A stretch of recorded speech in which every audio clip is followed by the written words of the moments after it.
Taking a break from all your worries sure would help a lot. Wouldn't you like to get away? Hey, good morning, everybody, for another really quick live edition of Ballpark Nation's off day, our off day with Ballpark Nation, whatever we're calling it today. It's actually kind of a sad day because today is the last shoot trip for season 2 of Ballpark Nation. I'll be heading to Arizona. Do you say it like they do, like people say Spain? What do they say in Spain? Barcelona, Arizona. Yeah, I actually got a really, my Arizona inspired. All right, not too much inspiration here. My Arizona inspired Ballpark Nation t-shirt flying out to Phoenix in about 9 short hours. It's going to be 115 degrees. So there might be a lot of sitting in my hotel room and editing until it's time to walk over for the ballpark tour and stuff. But Astros fans, big weekend. Astros at Yankees. It's always a big day when, Jose Altuve gets to go see his sons for the weekend. He's one of those dads that just doesn't get a lot of time to visit because he's on the road working. So it's always nice to see Jose Altuve go and visit his children. The Astros sit 1.5 games above the Seattle Mariners. I'm not one for making excuses, and I'm also not one for ignoring the fact that the Astros lost the series to the Chicago White Sox this year. So I'm not going to pile on the Mariners too much for taking a lot of work to beat a really bad White Sox team.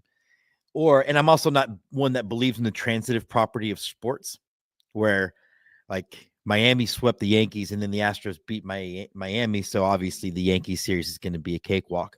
I'm not one to really believe all those things, but I will use the caveat that, the Mariners have a really tough matchup with Tampa Bay. Tampa Bay is always a good baseball team. They always pitch well.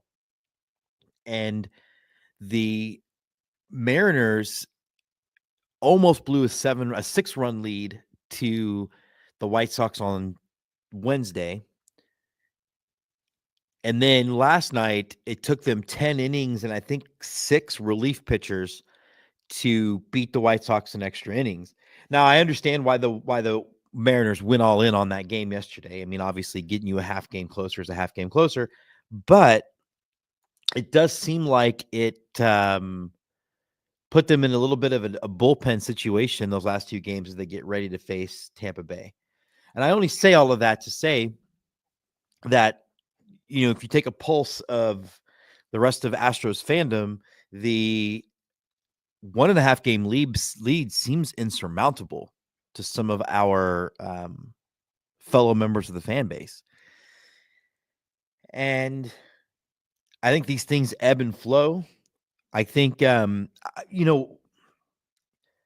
will be honest, and this does have the kind of season that if the Astros don't win the division, this is going to be a season not dissimilar to 2019 or even 2018, where a lot of what ifs could pop up. Because I think before the rash of injuries really started, this had the makings of a really special Astros team that could have been really dominant and could have gone on to win the World Series. And all of those things absolutely still could happen. But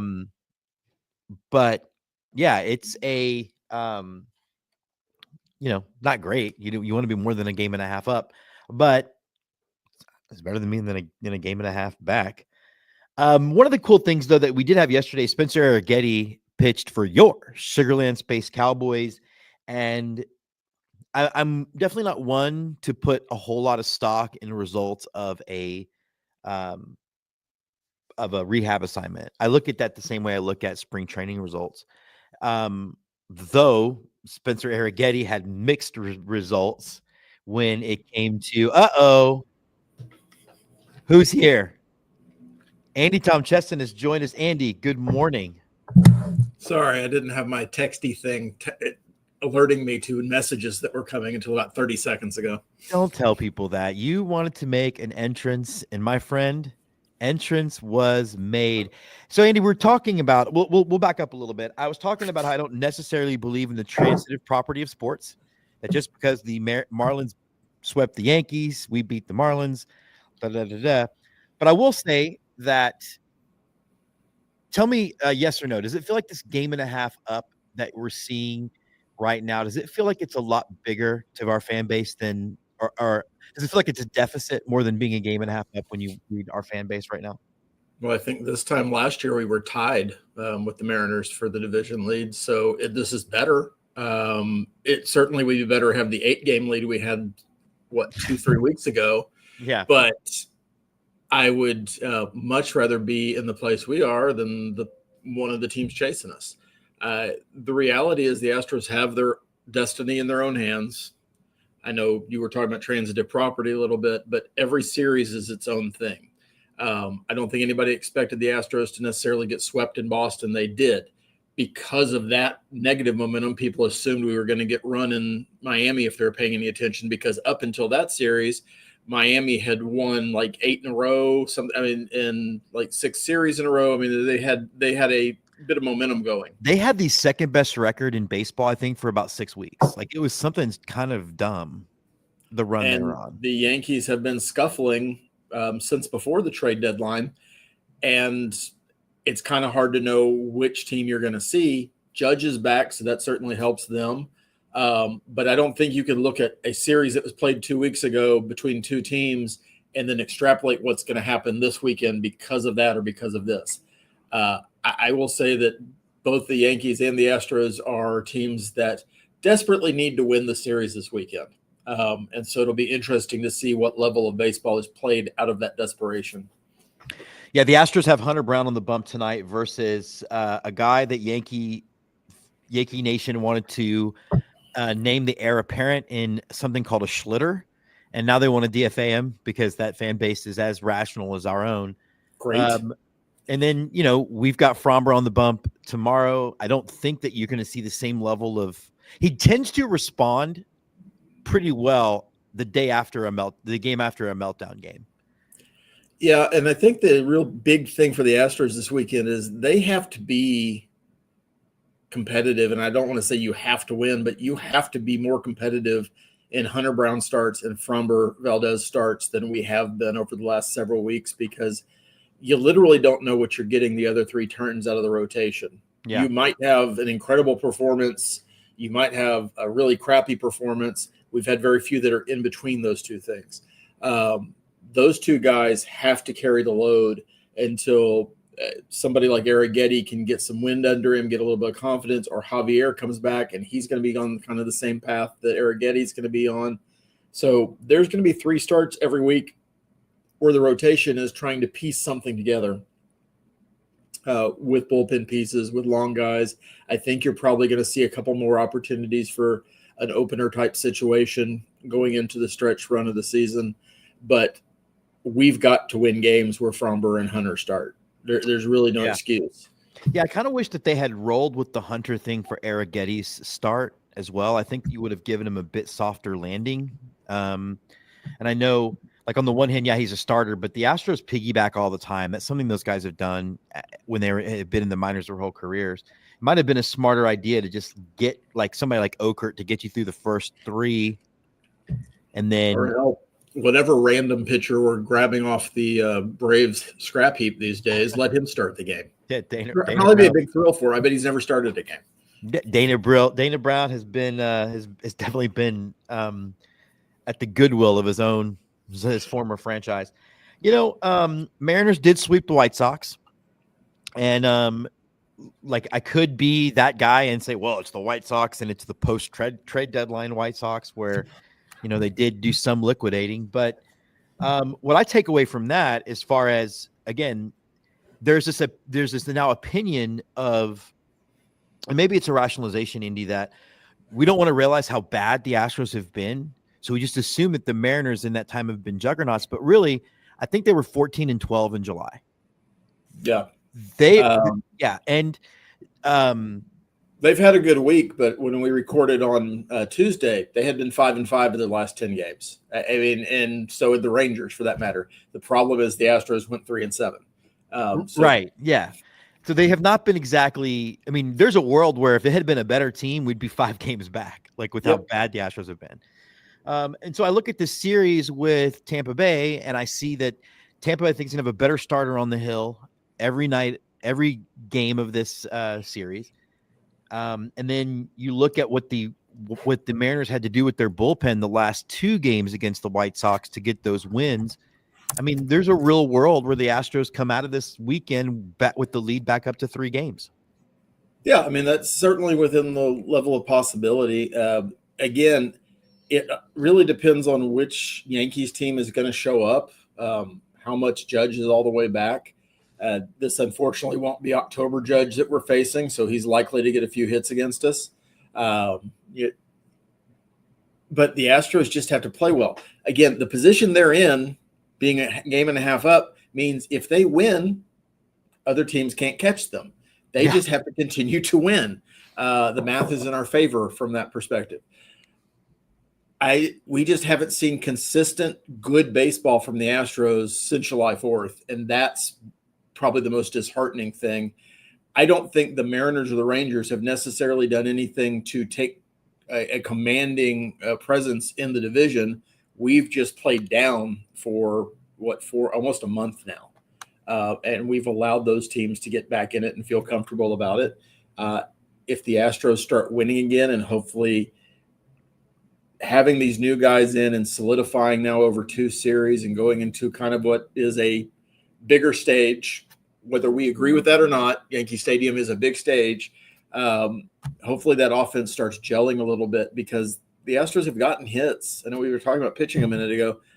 We're losing games because we're not scoring runs. And when you're not scoring runs, you're not getting what we've seen all season. And really for a lot of the run, the last 8 years, we just don't hit really well with guys on base, and we don't hit really well with guys in scoring position for whatever reason. I don't think it's anything more than the luck of the draw this year.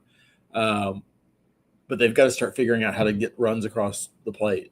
That's the bottom line. And I know it's really simplistic. If you score more runs than the other team, you're going to win. But we have to consistently turn those hits that we're getting every game into runs every game.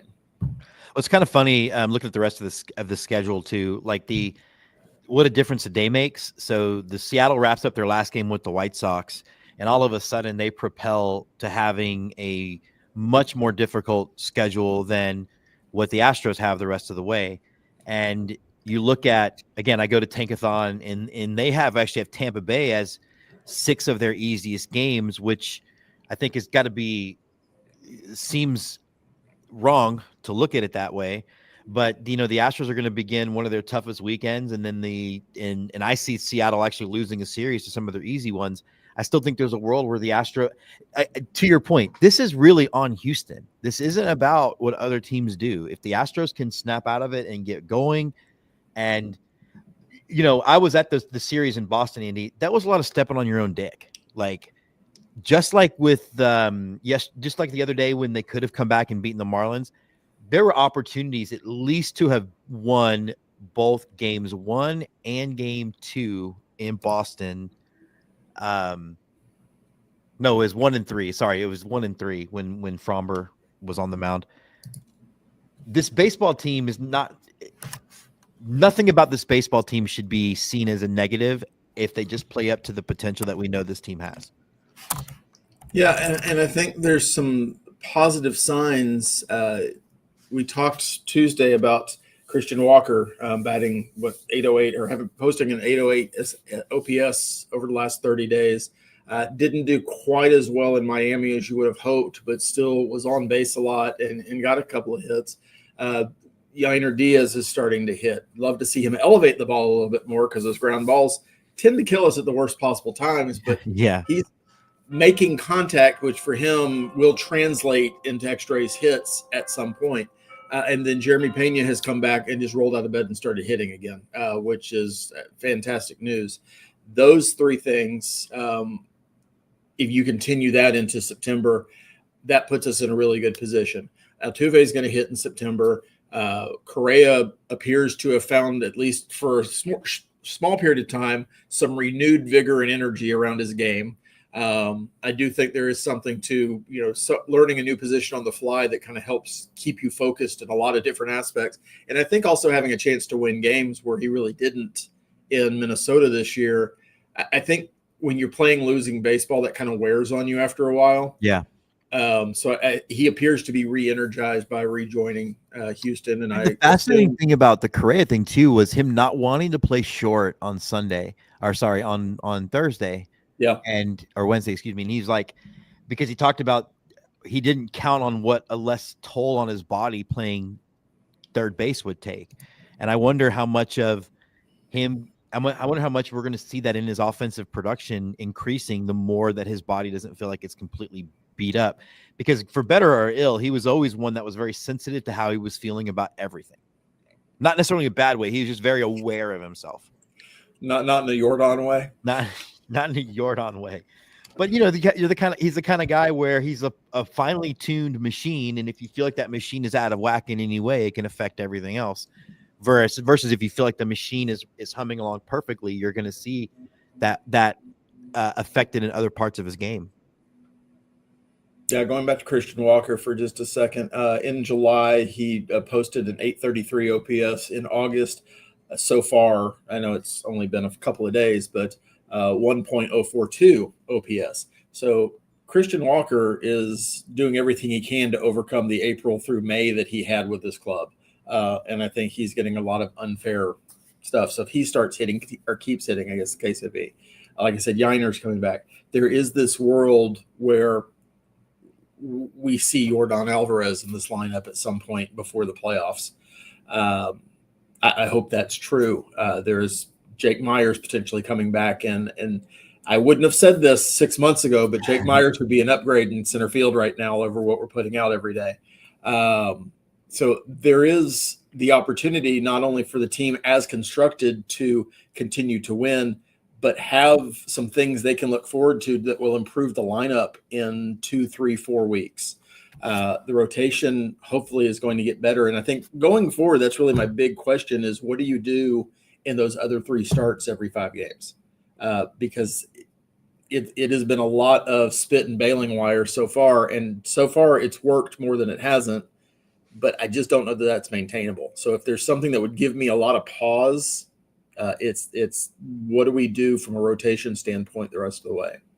Yeah, you never would have thought, like in April, we didn't know who Brandon Walter was, much less were we thinking to ourselves, God, I can't wait till Brandon Walter comes back, which should be soon. I really do think this was a bit of a rest. I mean, who would have imagined Brandon Walter not needing Tommy John surgery would have been one of the highlights of my August. Of your August, right.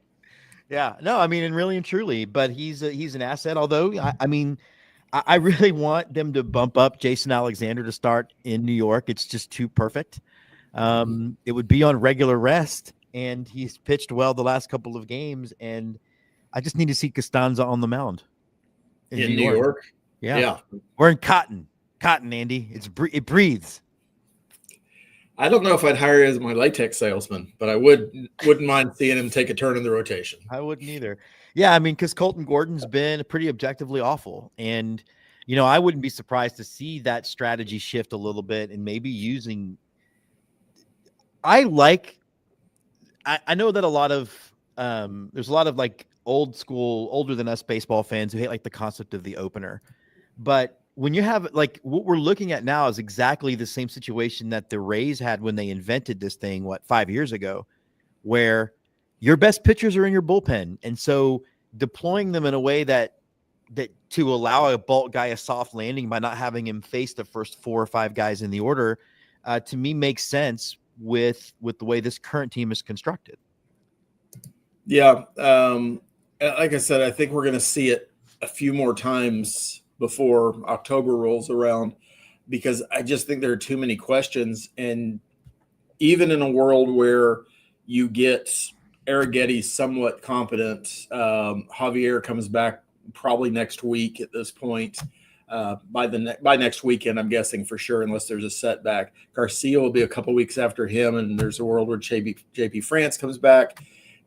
those guys aren't extended, and they're not extended at a major league level yet. I know Javier threw 77 pitches in his last start, so he's close, but they're not going to be 100-pitch guys coming back for a couple of times through the rotation.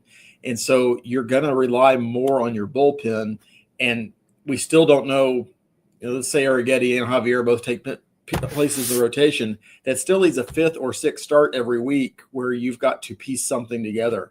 And so I see a guy like Okert getting a start, or and bringing Blue Ball back to do some bulk work. He seemed to do better in that role than he did certainly in his other major league appearance this year. Yeah. But I think we have some guys that profile well with that. What you've seen is a transformation in our bullpen where we have a lot of guys who throw very hard but get really ineffective after about 3 batters. And so like the Rays a few years ago, that's what the hand we're dealt. That's how we can play it, is every guy gets, three batters, throw as hard as you can, and then hand it over to the next guy. That may be a world or something we see soon. And it does look like the days off fairy is going to help us out a little bit. We've had a lot of runs with no days off, but basically the Astros will play 6, we'll play 3 in New York, and then 3 in Houston against Boston, then a day off. And then there's 3 against Baltimore, 3 against Detroit, 3 against Baltimore, and then a day off. So it does at least look like they're getting a bit of a break in the calendar as the stretch run will start to kick in. And, you just look at that schedule and you look at, 3 against the Braves, and then you got, your last 6 against an A's team and an Angels team that will have nothing to play for. There's plenty of opportunity for the Astros to take control of this division again. It would be possible for us to give Nick Kurtz some NIL money or something to sit out that series. I don't need to see Nick Kurtz in Minute Maid Park again. I don't know if it's a home series right now, but I don't need to see him anywhere near the Crawford boxes this year. No, I do think it's in Sacramento, but my whole thing is I definitely want to see Nick Kurtz, and all I would just hold up is 4 fingers and have him go right to first base. Let me introduce you to Christian Walker. You're going to be seeing a lot of him this series. But at least it is a 3-game series, and at least they did get rid of that 100-mile-an-hour closer. So there's that. Yeah, we don't have to worry about the Padres, I don't think. Everything is out in front for the Astros. They just have to execute. And I hate to sound like Jimbo Fisher, but that's kind of where it is right now. Yeah, you've got talent, you've got guys coming back, you're starting to get healthy. They just need to figure out a way to put it together in all 3 phases. And so the defense and run prevention that they have hung their hat on all year long has to continue. They've got to take the opportunities when they come to score runs. That's been the biggest gap, I think, for the last month, is that the pitching and the hitting haven't been in sync. And so when you get good pitching performances, you're struggling offensively. When the offense is scoring runs, pitching is not necessarily helping out. So you need to get to the point where those things are synced up. And that's what Joe Espada and his coaching staff are paid for, is to start getting those guys lined up in the right direction, facing the right direction. And we're going to put outsized importance on this series this weekend because it's the Yankees. And I say we, the fans, it's not any bigger a series right now in August than the series against Miami was. We need to take two of three. We need to come back to Houston, take 2 of 3 against Boston, and start building up some more momentum, because that's how we built up the lead that we had, is by winning series consistently. Yeah, and the team is healthier now than it's been, and you can't. I think the 2 additions, particularly the addition of Sanchez, is a revelation for this team. I think there's an energy that comes from this guy. Now, I don't believe in putting outsized importance on rehab starts, as I don't put outsized importance on spring training stuff. But all of the results for the rehab starts for the Astros have been mixed, and they've taken some explaining about why they're not as bad as we saw.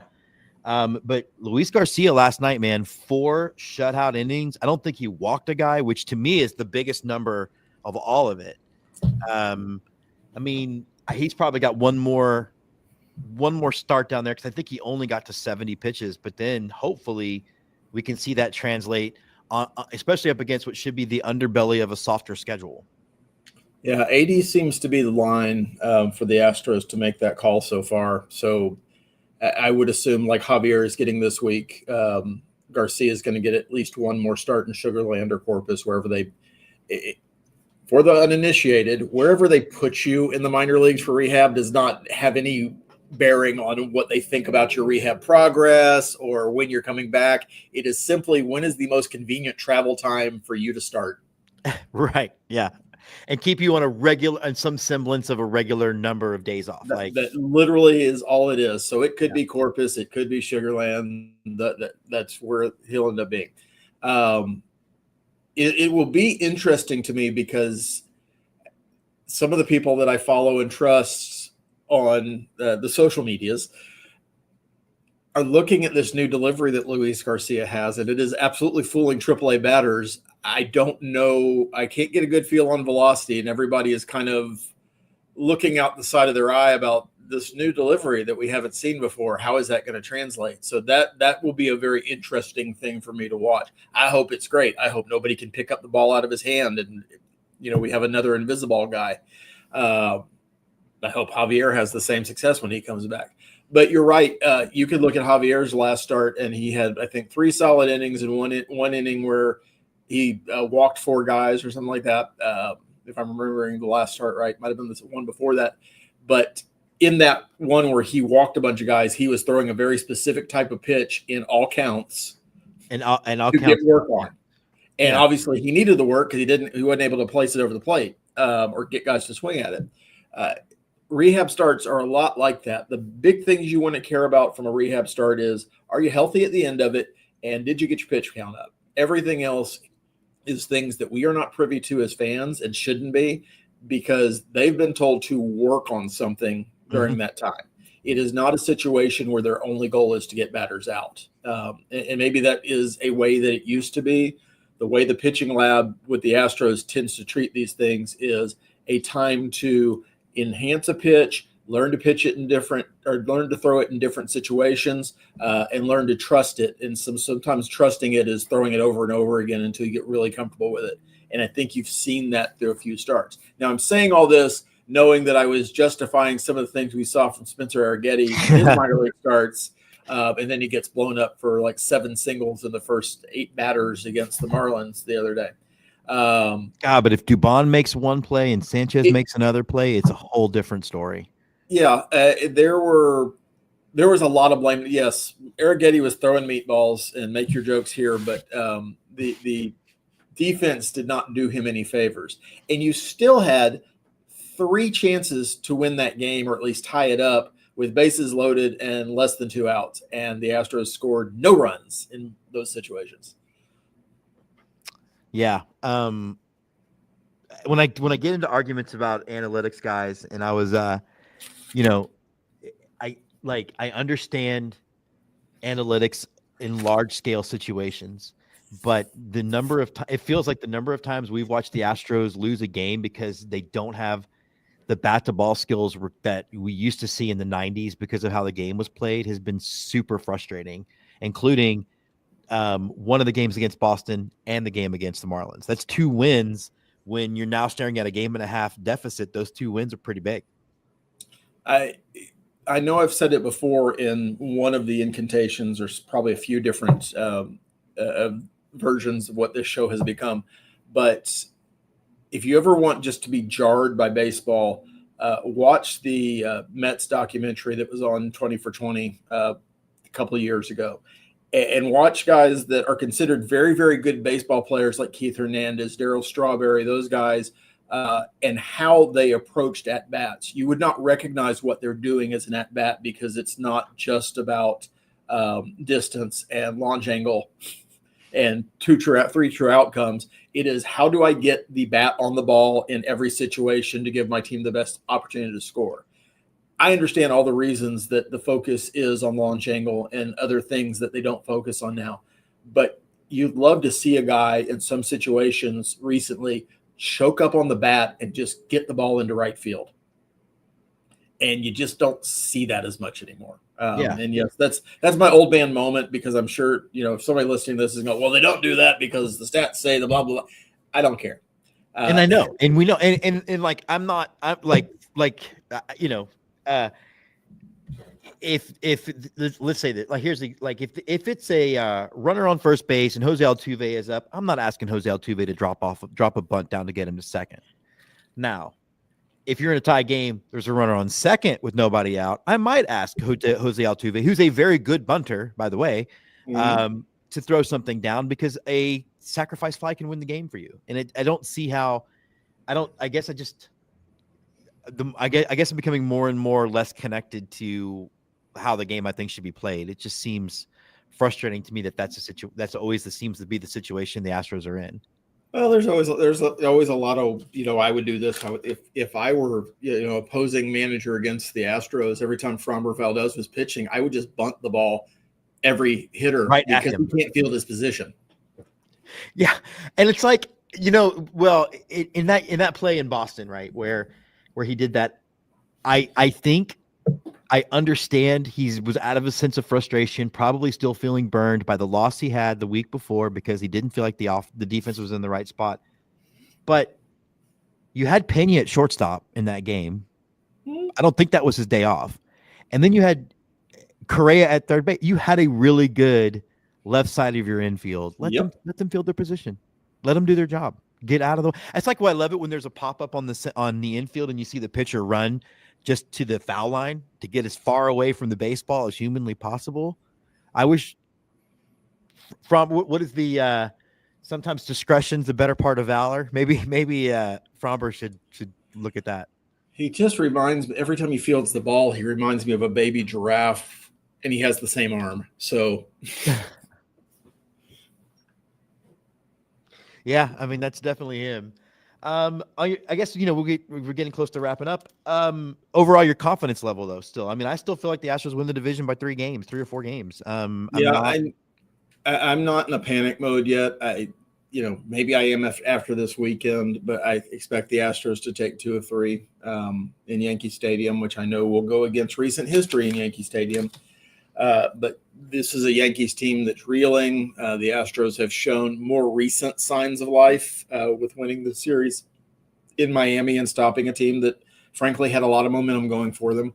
And I think 2 of the pitching matchups favor us. So with all that, Correa going back to New York as an Astro, the boos will be plentiful. And it won't just be all focused on Jose Altuve, although Jose still lives in all of their hearts and heads. Absolutely without paying rent. Yeah. Yeah.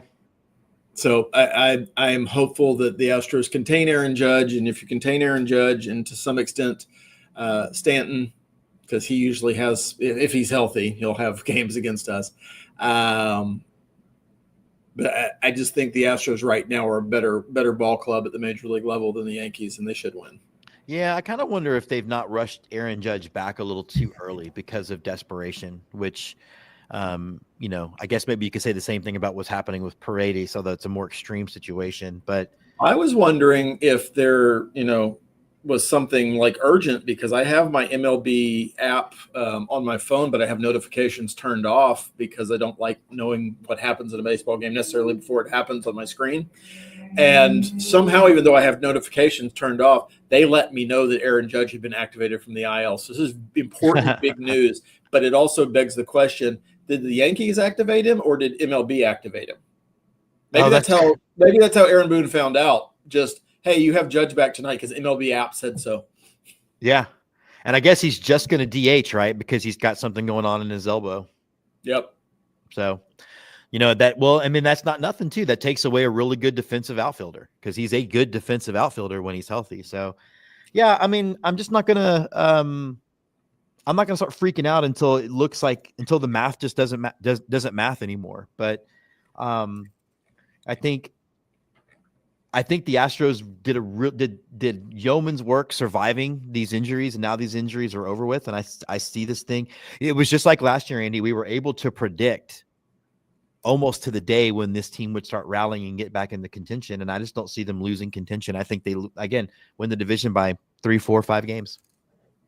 Yeah, but it's on them. I would much rather be in the situation the Astros are in, that you do control your own destiny to some extent. and don't have to worry about what the teams behind you are doing if you just keep winning games. And, you've got a chance to, in a couple of weeks, make a statement against the Tigers and potentially still be in the position to be one of those top 2 seeds in the American League. There's a lot still in front of this team. A lot still in front of this team, and we will be in front of them, the people, again on Monday.